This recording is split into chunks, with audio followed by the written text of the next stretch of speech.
রাবেয়া বসরির কাছে কেউ রুটি পাঠাইছে, তো খাদেম রে কয় গয়না দেখ, গয়না দেখে 18টা, কয় ফিরত পাঠা, এটা আমার না। তো খাদেম বলে 18টা রুটি দিছে, তারপরও আপনি নেন না, কয় এটা আমার না, আমি নিমু কেন? তো ফিরত দিছে, কয় নিব না, ওটা নাকি ওনার না। তো যে পাঠাইছিল ও 20টাই পাঠাইছিল, কিন্তু যার হাতে পাঠাইছে ও রাস্তায় আসতে আসতে 2টা খায়া ফেলছে। তো যখন ফিরত নিয়ে গেছে, জিজ্ঞেস করছে ফিরত আনলি কেন? উনি প্রথমে রুটি গনছে, তারপরে ফিরত পাঠাইছে। তো মালিকও গয়না দেখে কয় কিরে 20টা দিলাম, 2টা কই? আমি তো রাস্তায় খায়া ফেলছি। এই জন্যই হয়তো রাখে না, আবার 2টা পুরা করে পাঠাইছে। এইবার গয়না দেখ, কয় 20টা। তাইলে রাখ, এটাই আমার। কেন বললেন? আমি সকালে 2 রুটি দিছি গরিব রে, আল্লাহর ওয়াদা আছে দিনে দুনিয়ায় 10 গুণ দিবে, তো 2টার বদলায় 20টা প্রাপ্য আমি 18টা কেন রাখবো? 18টা তো আমার না, কেন রাখবো? পরে 20টা পুরো করে দিছে, তারপরে গয়না রাখছে 20টা। ঠিক আছে, তাইলে রাখ, এটা আমার। আছে না কি বয়স? হ্যাঁ, তো এটা বলেন কেন? এটা ডিকশনারি থেকে মুছে দেন যে শিক্ষারও বয়স আছে। শিক্ষার কোনো বয়স নাই। তাহলে বুড়া বয়সে পিএইচডি করতে যায় কেন? কি যায় না? সরকারি ভাবে তো কত লোক যাইতেছে বুড়া বয়সে পিএইচডি করতে। ওটা তো আমাদেরকে বুঝাইতে হবে না, আমি তো কতজনকে দেখে আসছি বিদেশে। আরে এই বয়সে আপনি না পিএইচডি করতে আসছি, বয়সই রইল কি, আর আপনি পিএইচডি করে করবেনটাই কি? বয়সই কতটুকু আছে আপনার, আর এই বয়সে পিএইচডি করে কি করবেন? সুযোগ দিছে একটু করে নাই, দেখি আশার উপরে করতেছে। তো বয়স, শিক্ষার তো কোনো বয়স নাই। কিন্তু আমরা তো আজ পর্যন্ত কেউ হাত উঠে বলতে পারবো না যে না আমি হুজুরের কাছে গেছি, এটাকে সহি করছি, তারপর আমি লেখায় আনিছি যে আমি সহি করছি, প্রমাণ স্বরূপ হাতে নিয়ে আনিছি। এই মসজিদের জয় যতজনই আমরা উপস্থিত আছি, কেউ তো বলতে পারবো না হাত উঠায় যে আমি যে হুজুরের কাছ থেকে শিখা লেখায় আনিছি, আমারটা শুদ্ধ। আল্লাহ তো এহসান করছেন। তো যেটা বুঝাইতেছিলাম, এই দেহটার উপরে এত এহসান, ডেলি, প্রত্যেক মুহূর্ত। হায় হায়, শুধু শুধু তো বলে না ওয়া আম্মা বিনি'মাতি রাব্বিকা ফাহাদ্দিস, আমার নেয়ামতের আলোচনা করো।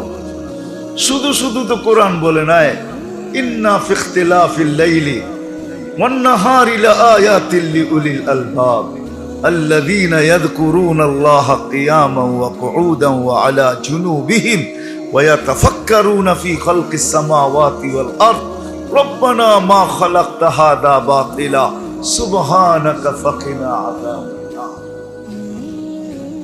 শুধু শুধু তো বলেন না হুম উলুল আলবাব, যারা সৃষ্টি নিয়ে সারাদিন ভাবে আর স্রষ্টাকে এর ভিতরে তালাশ করে।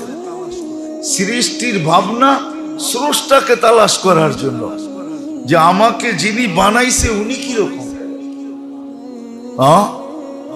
আমাকে যিনি বানাইছেন উনি কিরকম। কিছু হুজুর আছে এখানে, এই জন্য বলতেছি, আমরা হুজুরও তো আজ পর্যন্ত নামাজে দাঁড়ায় কোনোদিন ইয়াকা না'বুদু ওয়া ইয়াকা নাস্তাঈন যখন পড়ি, তখন মনে একবারও আসে না যে বলতে তো আসি ইয়াকা না'বুদু, হায় আজ পর্যন্ত তো একবারও আপনাকে দেখলাম না, বলতে তো আসি দেখলাম তো না। এই আফসোস তো দিলে একবারও আসে না। আসলে তো ইয়াকা উচিত ছিল দেখা বলা। আরবি গ্রামার এটাই বলে, আমি তোমাকে দেখতেছি তারপরে বলতেছি ইয়াকা না'বুদু, আপনারই ইবাদত করতেছি। এই ধারণাও তো দিলে আসে না। যা হোক, যেটা বলতেছিলাম মেরে দোস্ত, 2 তারিখ চলতেছে আজকে মুহররম। আমার জীবনের মূল্যায়ন করলে আমি মূল্যায়িত হব, দামি হব, সময়গুলা মূল্য দিয়া ভরা। আর এটা আখেরাতের ব্যাপারে, দুনিয়ার ব্যাপারে না। দুনিয়ার ব্যাপারে উত্তরসূরিতার মাধ্যমে অনেক কিছু অর্জন করা যায়। কি কি অর্জন করা যায় ওই লিস্টটি আমার টানা নাই, বলার দরকার নাই, কিন্তু আমি আখেরাত বলতেছি। আখেরাত নিজেরটা নিজে অর্জন করে নিতে হয়। মূল্য দিছেন আল্লাহ, মাস হিসাবেও দিছেন, প্রহর হিসাবেও দিছেন, সময় হিসাবেও দিছেন, বেলা হিসাবেও আল্লাহ মূল্য দিছেন। বেলা, ফজরের নামাজের একরকম মূল্য, ফজরের নামাজের একরকম মূল্য। কোরআন বলে দিছে, ইন্না কোরআন আল ফজরি কানা মাশহুদা। বডি বিল্ডার দুনিয়াতে আর কি দেখছেন, যার ফজরের নামাজ ছোটে নাই কোনদিন, ও তো মরার পরে বডি বিল্ডার দেখবে। ফজরের নামাজ সুদর্শন যুবকের রূপে আসবে। ইন্না কোরআন আল ফজরি কানা মাশহুদা। এবং আল্লাহর পক্ষ থেকে সমস্ত শক্তি নিয়ে আসবে। মুর্দাকে সান্ত্বনা দিয়ে ঘুম পড়ায় দিবে, যা ঘটে ঘটুক, তোমার চোখ দেওয়ার কোনো দরকার নাই, আমি আছি। সব প্রতিহত সে করবে। ফজরের নামাজের মূল্য ভিন্ন, জোহরের নামাজের মূল্য ভিন্ন, আসরের নামাজের মূল্য ভিন্ন। এজন্য মনে হয় বলছি, এখনো বলতেছি, আমার জাতি যদি 2 ওয়াক্ত নামাজ বাজমাত পড়তো, 2 ওয়াক্ত ফজর আর আসর, তাইলেও মনে হয় জান্নাতের মরার আগেই সার্টিফিকেট হাতে আসতো। মান সাল্লাল বারদাইন দাখালাল জান্নাহ।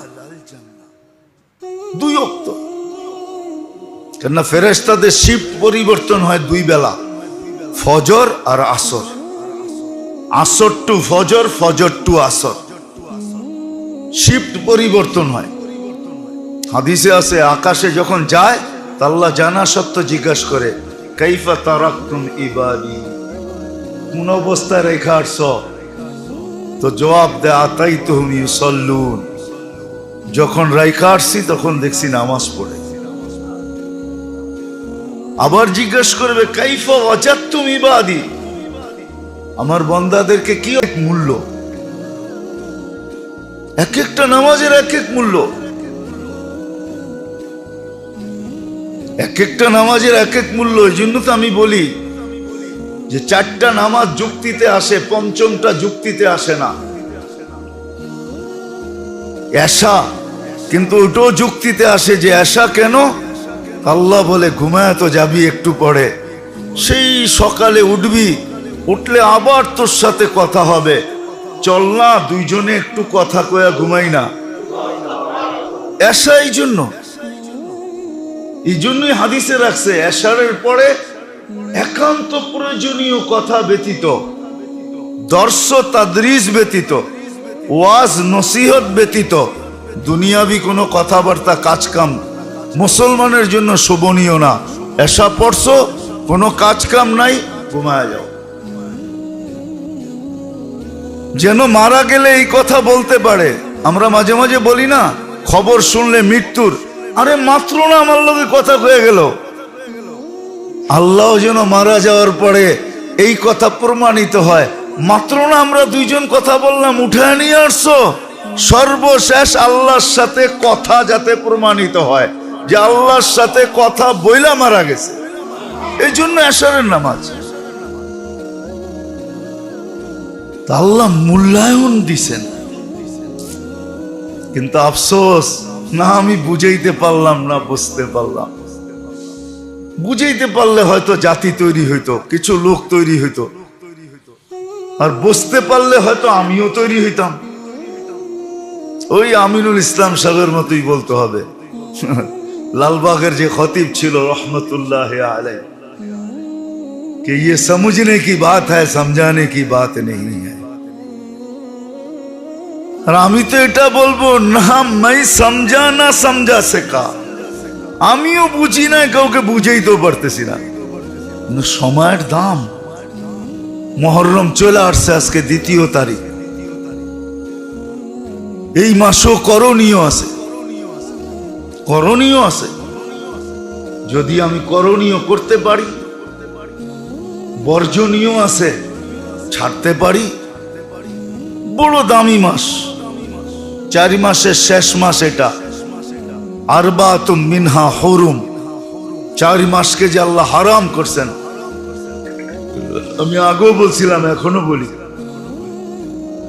আল্লাহ করুক দিলে গাথো যে মুসলমান যদি 4 মাস গুনাহ ছেড়া দিত, 4 মাস গুনাহ না করতো, তাহলে 8 মাসের গুনাহ মুসলমানের কোনো ক্ষতি হইতো না। 4 মাস যদি গুনাহ ছেড়ে দিত, রজব, জিকাদা, জিলহজ্জা, মুহররম, 4টা মাস যদি মুসলমান গুনাহ না করত, 4 মাসের জন্য যদি গুনাই জিনিসকে ছেড়ে দিত, যে বৎসরে 4 মাস আমার ঘরের টেলিভিশন চলবে না, তাইলে বিদ্যুতের অনেক সাশ্রয় হইতো। 4 মাস আমার মোবাইলে নেট চলবে না, তাহলে মনে হয় অনেক পয়সা সঞ্চিত হইত। 4 মাস যদি গুনাহ না করত, তাহলে 8 মাসের গুনায় কোনো ক্ষতি হইতো না। আমার মনে হয়, আমি ফতোয়া দিতেছি না, মনে হয় এটা দিলের ভাবনা। ওই মুহররম আসছে, করণীয় আছে, বর্জনীয় আছে। বড় মুবারক মাস। এজন্য আল্লাহ রসুল সবচেয়ে বেশি রোজা রেখা কাটাইছেন, আর বলছেনও রমজানের পরে সবচেয়ে উত্তম রোজা হইল মুহররমের রোজা। জিজ্ঞাসা করছে, এত রোজা মুহররমে কেন রাখেন? বাৎসরিক ভাবে আমার আমল আল্লাহর কাছে এই মুহররমে পেশ হয়। আমি চাই আমার আমল এইভাবে পেশ হোক যে আমি রোজাদার। এজন্য রমজানের সবচেয়ে মুহররমে উচিত বেশির থেকে বেশি রোজা রাখা। আমার তো মনে হয় না, আমিও তো আপনাদের সাথেই নিজেকে নিজে বুঝাইতেছি, আমার মনে হয় মুসলমানদের জন্য আল্লাহ ওষুধ তৈরি করেন নাই। মুসলমানদের ওষুধ খাওয়া দরকার ছিল না। যদি মুসলমান রীতি মাইনা চলতো, যে প্রতি সপ্তাহে 2 রোজা, প্রতি মাসে 3 রোজা, রমজানের পরে মুহররম পুরা রোজা, এইভাবে যদি রোজা রাখতো, তাহলে আমার মনে হয় না মুসলমানদের ওষুধ খাইতে হইতো। হ্যাঁ, ওষুধ খাইলেও প্যারাসিটামল খাইতে হইতো, এর চেয়ে বেশি খাইতে হইতো না। ঠান্ডা সর্দির খাইতে হইতো, মনে হয় এটাও খাইতে হইতো না। আবার যখন ঠান্ডা সর্দি মাথা ব্যথা হইতো, তো মুসলমান ভাবতো যেটা বুঝি আল্লাহ এই জন্যই দিছেন, যে কিছু মনে হয় ময়লা রয়ে গেছে, এই জন্য একটু সার্ফ এক্সেল লাগাইয়া দিছেন আর কি। কিছু গুনাহ রয়ে গেছে, ওইটাকে ঝরানোর জন্য এটা লাগাইয়া দিছেন। কেননা মাথা ব্যথায়ও কিন্তু গুনাহ মাফ হয়, ঠান্ডা সর্দিতেও গুনাহ মাফ হয়, জ্বরেও গুনাহ, শুধু গুনাহ মাফ হয় না, জ্বরে তো জাহান্নাম থেকে মুক্তি মিলে। আল্লাহ বলে, দুনিয়াতেই যখন গরম লাগায় দিছি, আর আখেরাতে গরম লাগায় কি করব, লাগাই তো দিছি। তো মুসলমানদের মনে হয় এত বড় বড় ওষুধ খাইতে হইতো না। আপনি একটা কথা চিন্তা করেন, আপনি বলেন দুনিয়াতে যত জটিল রোগ আছে মুসলমানদের বেশি। দুনিয়াতে সবচেয়ে বড় রোগ হইল এইডস, ঠিক না? বলেন তো মুসলমানদের পার্সেন্টেজ কত আর গায়ের কতটুকু? হ্যাঁ, বাংলাদেশে কয়জন আছে বলেন? 18 কোটি মানুষ। তো একটা যদি আপনি সার্ভে করেন, তাহলে তো আমার কথা সত্য হয়, মুসলমানদেরকে আল্লাহ ওষুধ খাওয়াইতে চান না। যদি রীতিনীতি মানে, তাইলে দেখা যেত দুনিয়াতে এইডস সবচেয়ে মুসলিম দেশে পার্সেন্টেজ কম, নাই বললেই চলে। বাকি যত জটিল রোগ আছে, আপনি মনে করেন করোনা আসছে, বলেন মুসলিম বিশ্বে লোক বেশি মারা গেছে না অন্য জায়গায়?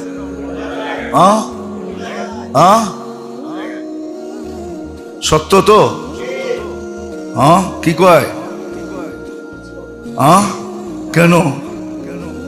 আল্লাহ মুসলিম দেখাইতেছে মুসলমান, তোমাদেরকে দিতে চাই না, কিন্তু দিতে বাধ্য হই, তোমরা বাধ্য করো, এই জন্য দিতেছি।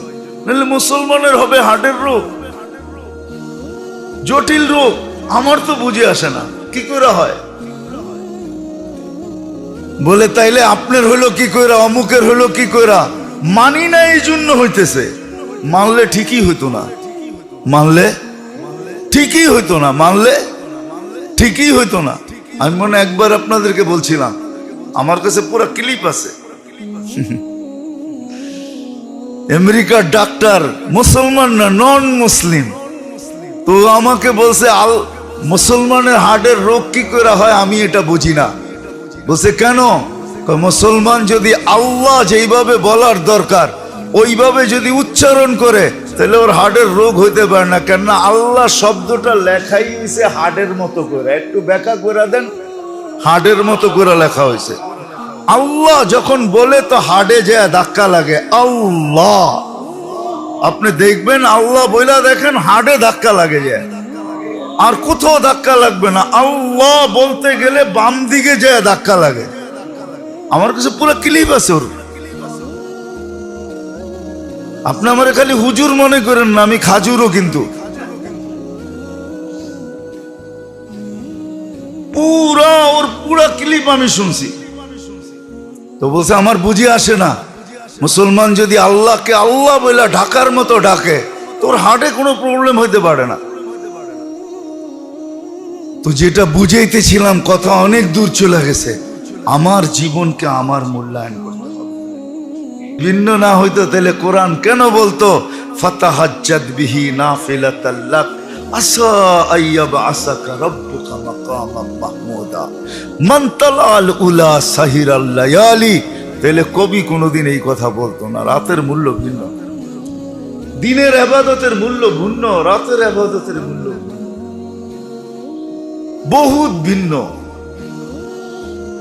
রাতে উঠা যদি একবারও আহ বলে, আহ রাত চলে যেতেছে, কিছু করতে পারতেছি না, একবারও যদি আহ বলে তাহলে ওই আহ সৌর জগৎকে, পুরা সৌর জগতের ভিতরে হালচাল মাচায় দেয়, আরো সে যে ধাক্কা লাগায় দেয়। যখন রাত্রে উঠা আহ বলে, আহ হায় কিচ্ছু করতে পারলাম না। আছে বহুত লোক আছে দুনিয়াতে, নাইলে দুনিয়া টিকা থাকতো না। অনেক আগে এটা বিনষ্ট হয়ে যাওয়ার কথা, ধ্বংস হয়ে যাওয়ার কথা। কিন্তু কিছু লোক আছে যার কারণে বিদায় আজকে 2 তারিখ মুহররমের কয়েকটা জিনিস করণীয় আছে আর কয়েকটা জিনিস বর্জনীয় আছে। বর্জনীয় যেটা, ওটা আমাদের দেশের চিরাচরিত প্রচলিত যা কিছু আছে সব বর্জনীয়। মুহররমে অতীতে আমরা যা করে আসতেছি, মনে 2-1 দিন আগে 2-1 দিন পরে মনে হয় কচুর দামও বেড়ে যাবো, ঠিক না? কচু তো মুহররমে খায় না, মুহররমে খায় কি না? সাবানে ঢাকা একটা প্রচলন আছে না, 20 রোজায়, সাব্বাস, বালাই তো জানেন। প্রচলন না, মুহররমে করণীয় আছে। প্রথম করণীয় হলো বেশি বেশি রোজা রাখো, বেশি বেশি রোজা রাখো।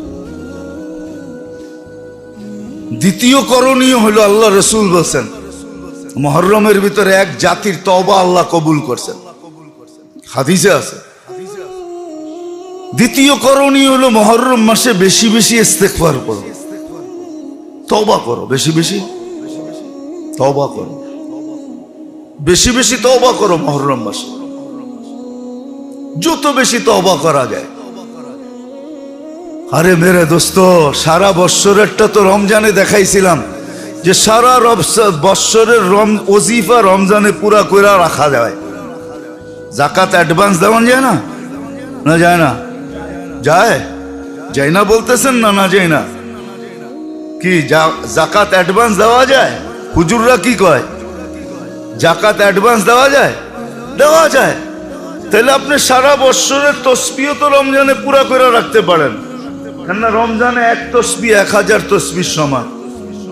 কত? 1000 তসবির সমান।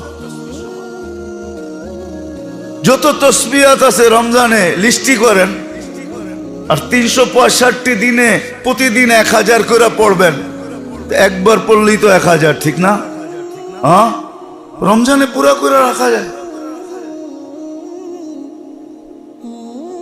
এরকম সারা বৎসরের ইস্তেগফার তওবা এই মাসে পুরা করে ফেলেন। এত করেন তওবা, এত করেন, হায় আবার পিছে নিয়ে যেতে হবে আপনাদেরকে। অনেকে বলে না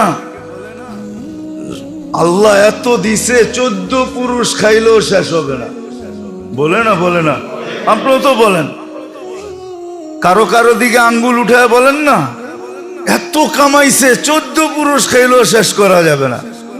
আপনিও তো আসছে মহরম, এত ইস্তেগফার করেন যে আগামী মহরম না আসলেও যেন ইস্তেগফার ফুল থাকে। রোজা বেশি বেশি রাখা, ইস্তেগফার বেশি বেশি, তওবা বেশি বেশি করা। খুব তওবা করেন এই মাসে। আল্লাহর এই মাসে তওবা কবুল করছেন, এই জন্য আল্লাহ রসুল বলছে আমি বেশি বেশি তওবা করতেছি। আল্লাহ এক জাতির জন্য তওবা কবুল করছেন। বোঝা গেল এই মাসের ভিতরে আল্লাহ তওবা কবুল করেন, এই জন্য বেশি বেশি তওবা করা। কি করব না? ইনশাআল্লাহ করবে না, আমরা করব। হ্যাঁ, মনে থাকবে না, বাহিরে যেয়ে ভুলে যাবেন। হ্যাঁ, মনে রাখেন, কাজে দিবে। মনে রাখেন, কাজে দিবে। মৌসুম আইসা ফুল ফুটায়, মৌসুম আইসা ফল ফলায়।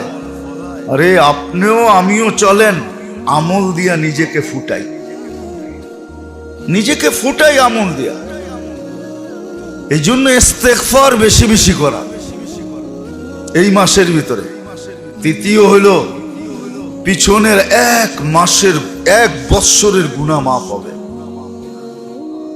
10 তারিখে রোজা রাখা,